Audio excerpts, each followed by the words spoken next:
કાતિલ ઠંડીની જો રાહ જોતા હોય તો હજુ રાહ જોવી પડશે।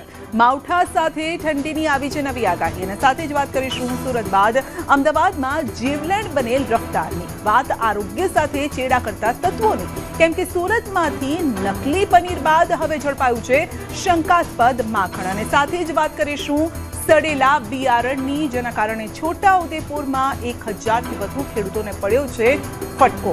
વાત ડરાવતા દીપડાની, જેને હચમચાવી નાખે તેવો વિડીયો પણ સામે આવ્યો છે। તો મોરબીમાં ગેરકાયદેસર ધાર્મિક દબાણ દૂર કરાતા સર્જાય છે તંગદિલી।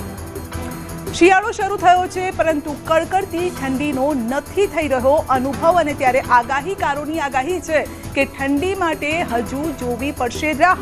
તો 4 દિવસ પછી વાતાવરણમાં પલટાની અંબાલાલની આગાહી। રાજ્યમાં કાતિલ ઠંડી ક્યારથી?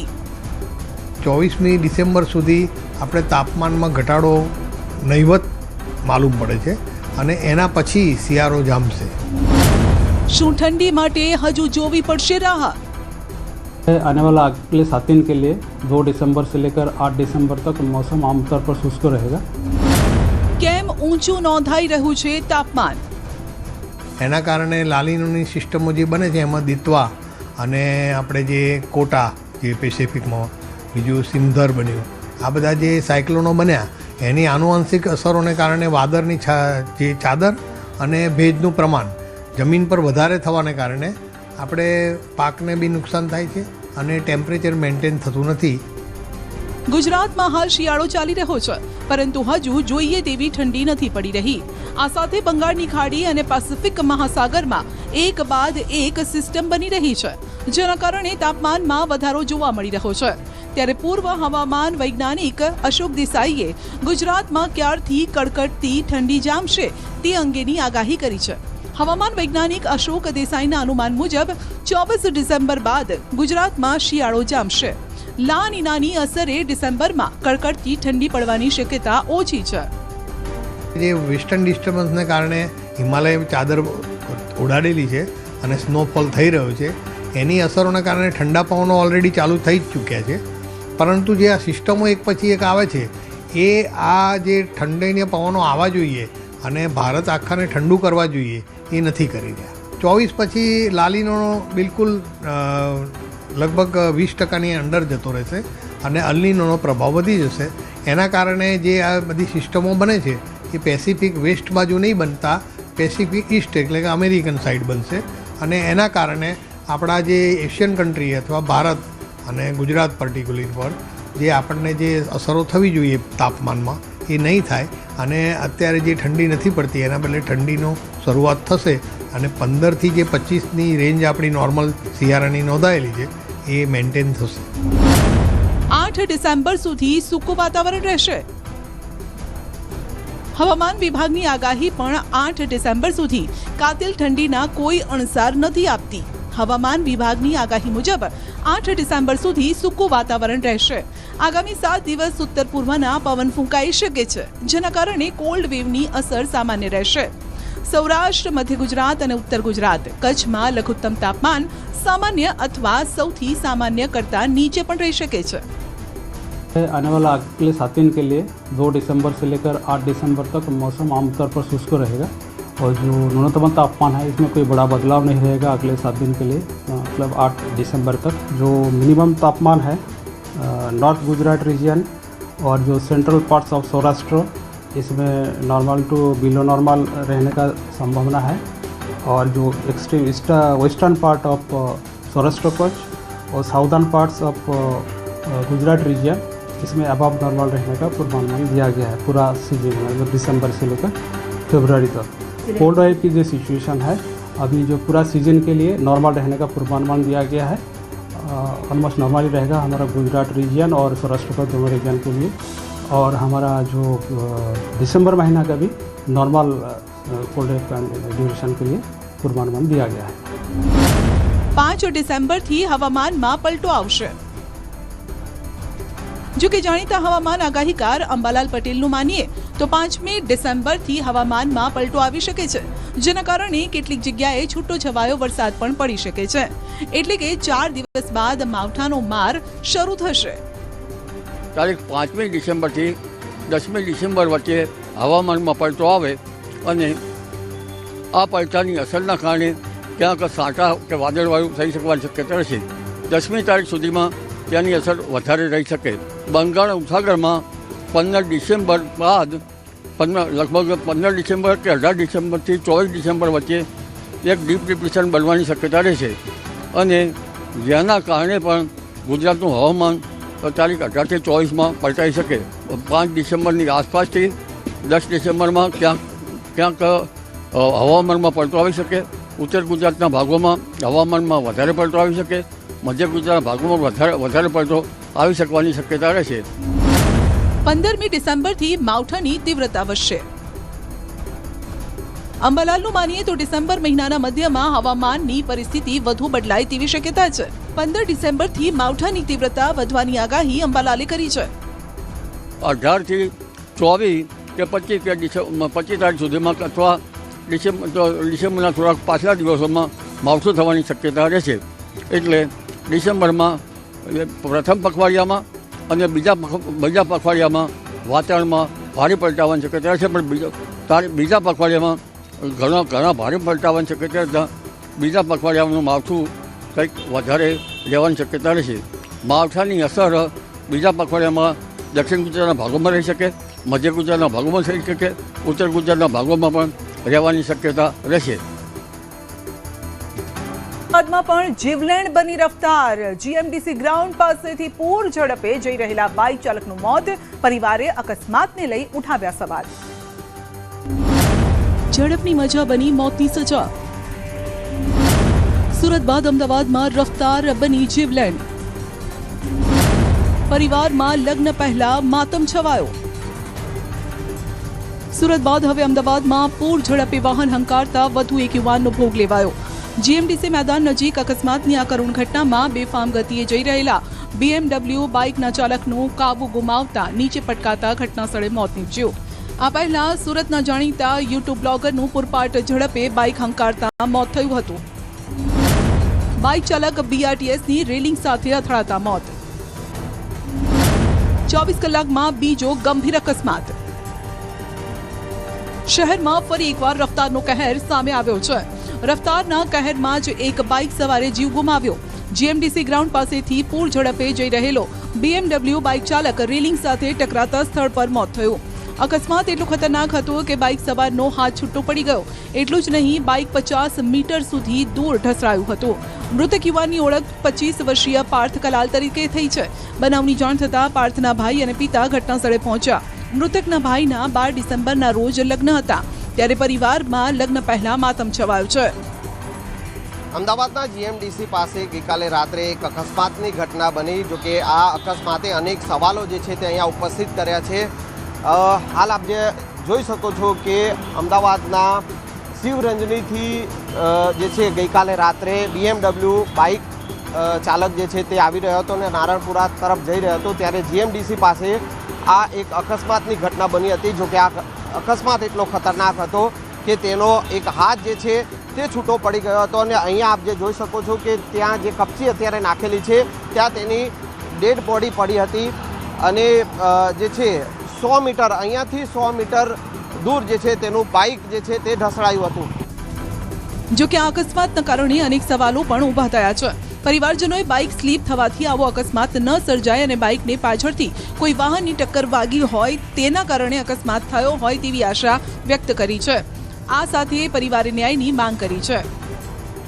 રાઈટ સાઈડે કંઈક આપણે થોડુંક આમ બાઇક અથડાયું, તે રાઈટ સાઈડમાં થોડું ડેમેજ થયું છે. બાઇકને બીજું કશું થયું નથી, પણ એને જેકેટ પહેરેલું હતું એટલે અમને એવો ડાઉટ છે કદાચ જેકેટ ફસાઈ ગયું હોય રેલિંગમાં અને પાછળથી કોઈ ગાડી ફૂલ ઝડપે આપતી હોય તો એનાથી અથડાઈ હોય તો બોડી લેફ્ટ સાઈડમાં પડી હતી અને હાથ કપાઈને રાઈટ સાઈડમાં પડ્યો છે એવી અમને એવો ડાઉટ છે. એના માટે CCTV ફૂટેજ બધી વસ્તુ ચેક કરવી જોઈએ અને અમને યોગ્ય ન્યાય મળે એવી મારી આશા છે. અમદાવાદમાં અકસ્માતોની સંખ્યામાં સતત વધારો થઈ રહ્યો છે. છેલ્લા 24 કલાકમાં અકસ્માતની 2 મોટી અને ગંભીર ઘટના બની છે. ગઈકાલે વહેલી સવારે એસજી હાઈવે પર હિટ એન્ડ રનની ઘટના બની. બાઇક લઈને નોકરીએ જઈ રહેલા ગાંધીનગરના 21 વર્ષીય યુવકને અજાણ્યા વાહને ટક્કર મારતા નિરમા યુનિવર્સિટી પાસે મોત થયું હતું. હવે જીએમડીસી ગ્રાઉન્ડ પાસે અકસ્માતમાં એક યુવકે જીવ ગુમાવવો પડ્યો. અમદાવાદના વિરાટનગરમાં કોમ્પ્લેક્સમાં લાગેલી આગમાં 18 દુકાનો ખાખ.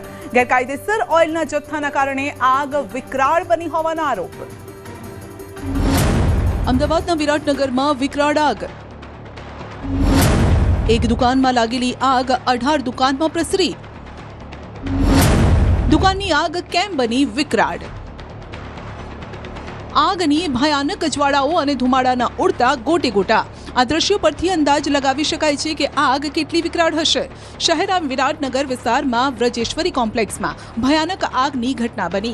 આ આગની ઘટના એટલી વિકરાળ હતી કે એક દુકાનમાં લાગેલી આગ આસપાસની 18 દુકાનમાં પ્રસરી ગઈ, જેને બુઝાવવા માટે લાખો લીટર પાણી અને 250 લીટર ફોર્મનો ઉપયોગ કરવો પડ્યો. ફાયરની 13 ગાડીઓ દ્વારા આગ પર કાબુ મેળવવા કુલિંગ પ્રક્રિયા હાથ ધરાઈ.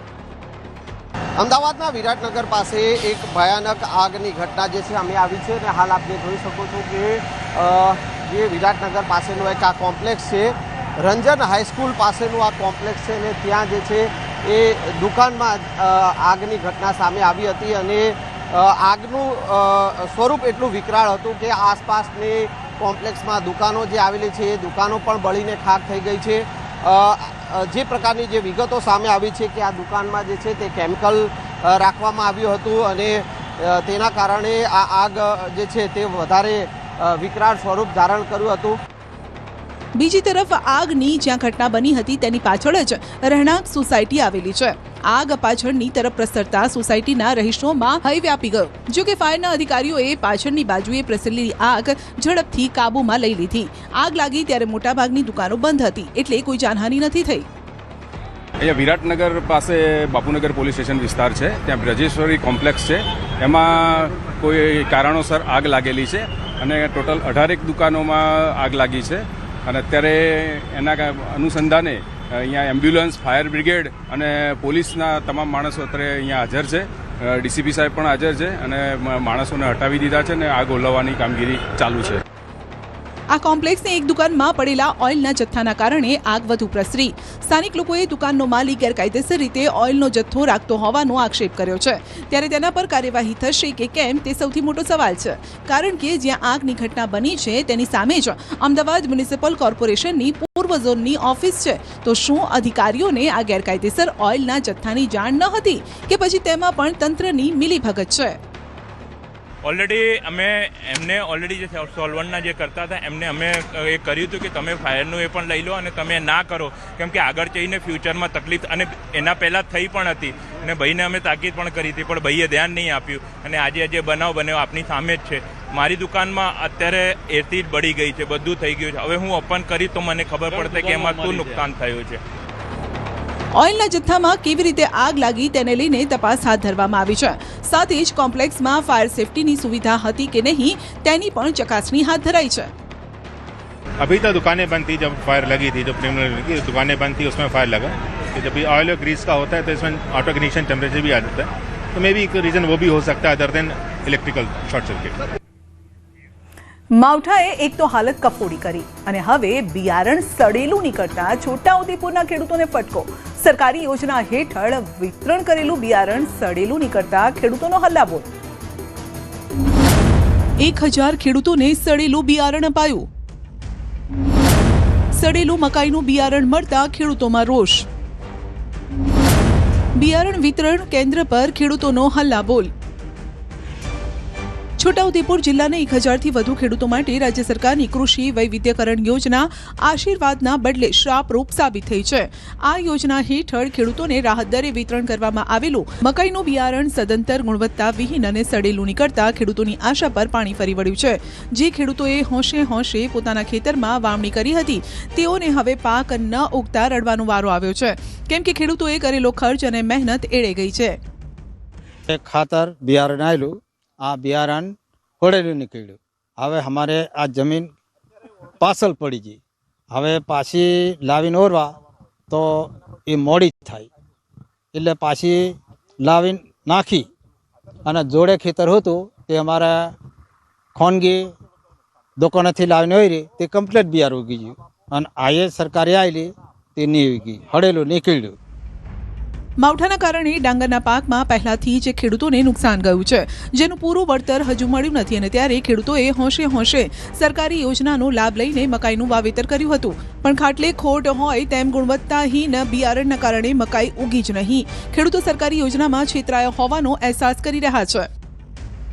આથી આ રવિ પાકની અંદર જે બિયારણ આપવામાં આવેલું એમાં ટામેટા, રીંગણ, મકાઈ, DAP ખાતર અને નેનો યુરિયાની એક બોટલ આપવામાં આવેલી.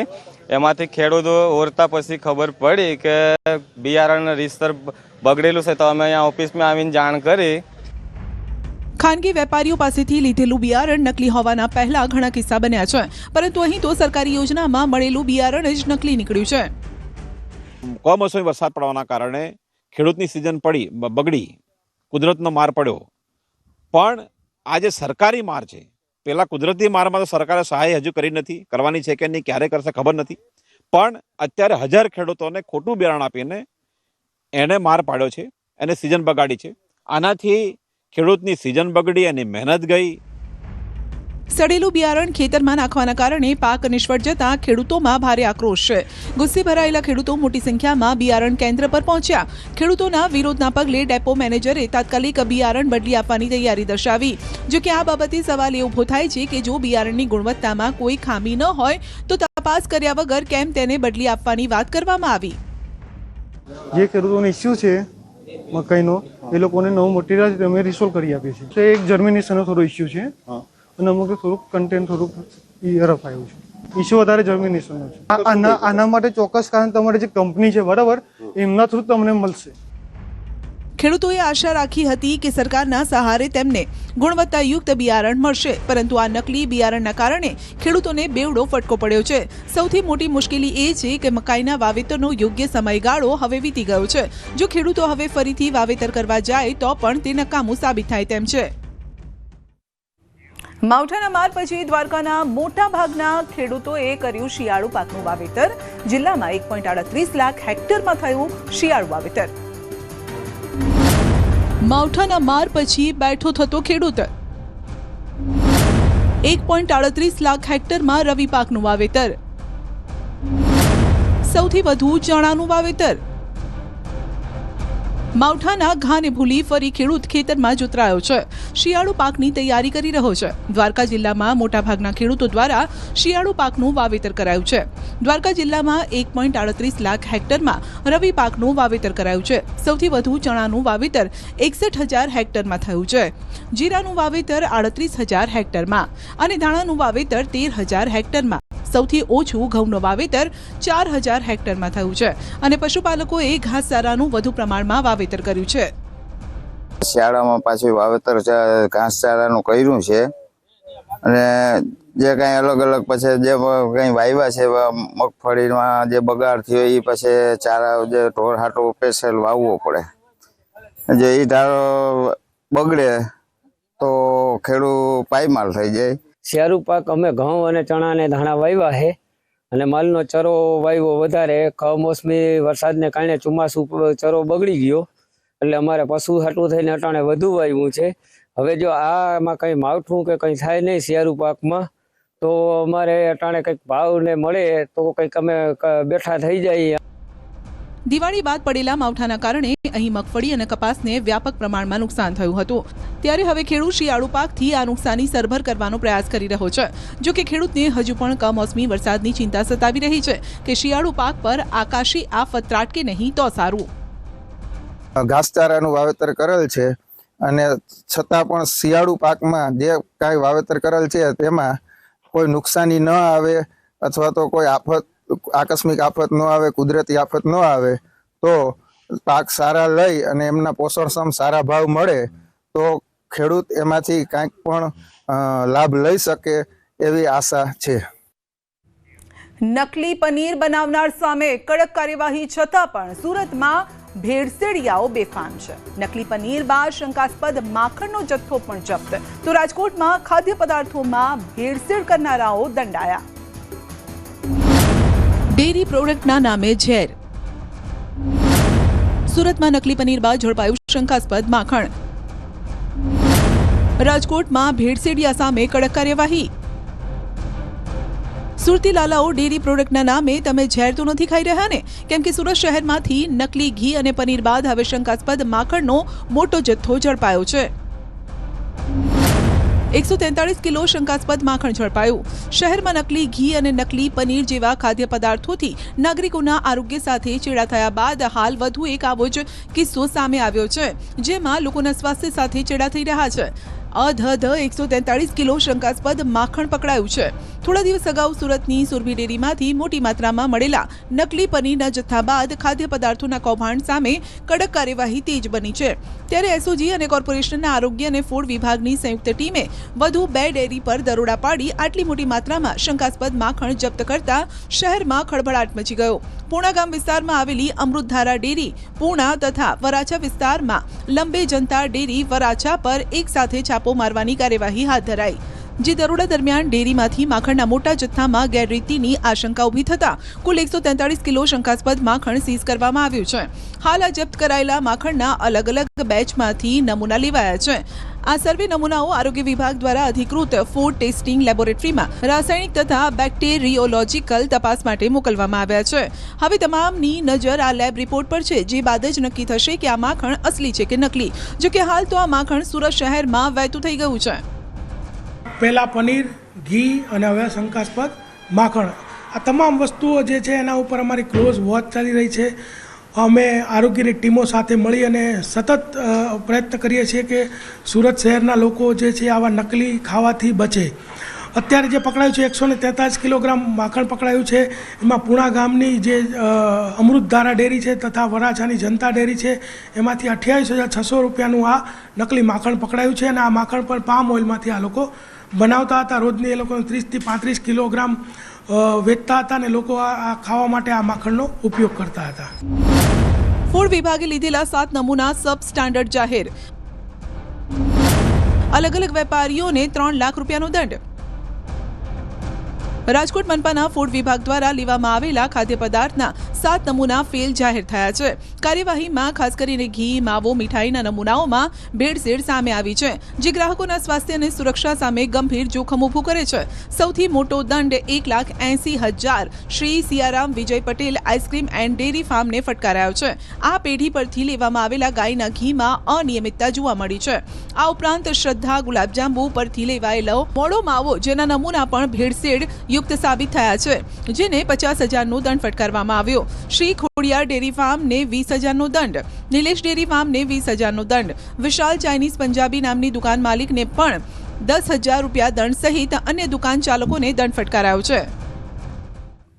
મોરબીમાં હાઈકોર્ટના આદેશ બાદ ગેરકાયદેસર ધાર્મિક દબાણ પર ફરી વળ્યું બુલડોઝર। લોકોના ટોળા એકઠા થતા સર્જાયો તંગદિલીનો માહોલ। ગેરકાયદેસર ધાર્મિક દબાણ હટાવાતા તંગદિલી। હાઈકોર્ટમાંથી ઓર્ડર મળ્યા બાદ કાર્યવાહી। મોરબીમાં હાઈકોર્ટના હુકમ બાદ ગેરકાયદેસર દબાણ પર વીંઝાયો છે હથોડો। શહેરના મણિ મંદિર નજીક ચુસ્ત પોલીસ બંદોબસ્ત વચ્ચે ગેરકાયદેસર ધાર્મિક દબાણ તોડી પડાયું। 10 થી વધુ જેસીબીની મદદથી દબાણ હટાવવાની કામગીરી શરૂ કરવામાં આવી હતી। ગેરકાયદેસર ધાર્મિક દબાણ દૂર કરતા અહીં તંગદિલીનો માહોલ પણ છવાયો હતો। અહીં લોકોનું ટોળું એકઠું થઈ ગયું હતું, જેને પોલીસે દૂર કર્યું। પોલીસનો મોટો કાફલો ઘટનાસ્થળે પહેલાથી જ ખડકી દેવામાં આવ્યો હતો। ચુસ્ત પોલીસ બંદોબસ્ત વચ્ચે તંત્રની ટીમે આ કામગીરી કરી। ખેડાના ગામમાં અચાનક દીપડો આવી જતા દોડધામ મચી ગઈ। બચવા માટે લોકોએ તળાવમાં લગાવી છલાંગ। અચાનક દીપડો આવી જતા દોડધામ, બચવા માટે લોકોની તળાવમાં છલાંગ। ખેડામાં દીપડો દેખાતા લોકોએ દોડધામ કરી, જેનો લાઈવ વિડીયો સામે આવ્યો। ઠાસરા તાલુકાના નાનકડા ઉધમતપુરા ગામમાં સવારથી ભયનો માહોલ છવાઈ ગયો। ગામની સીમમાં રહેલા લોકો પર અચાનક એક દીપડાએ હુમલો કર્યો હતો। માત્ર થોડીક જ સેકન્ડમાં તેણે 3 લોકોને ગંભીર ઈજા પહોંચાડી। દીપડાને જોતા ત્યાં રહેલા લોકોએ દોડધામ મચાવી દીધી। દીપડાથી બચવા લોકો પાસેના તળાવમાં છલાંગ મારતા પણ જોવા મળ્યા। ઠાસરા વિસ્તારમાં સામાન્ય રીતે દીપડાનો આતંક જોવા મળતો હોય છે, ત્યારે ફરી એક વખત આવી જ ઘટના સામે આવી। ગામમાં આવેલ મુખ્ય કેનાલ પાસે દીપડો હોવાની વાત મળતા જ લોકો તેને જોવા માટે ત્યાં ગયા હોવાનું જાણવા મળ્યું. આ સમયે અચાનક ઝાડીઓમાંથી નીકળેલા દીપડાએ હુમલો કર્યો હતો. આ ઘટનામાં 3 લોકો ઈજાગ્રસ્ત થયા છે. ઈજાગ્રસ્તોને 108 મારફતે સારવાર માટે ખસેડાયા છે.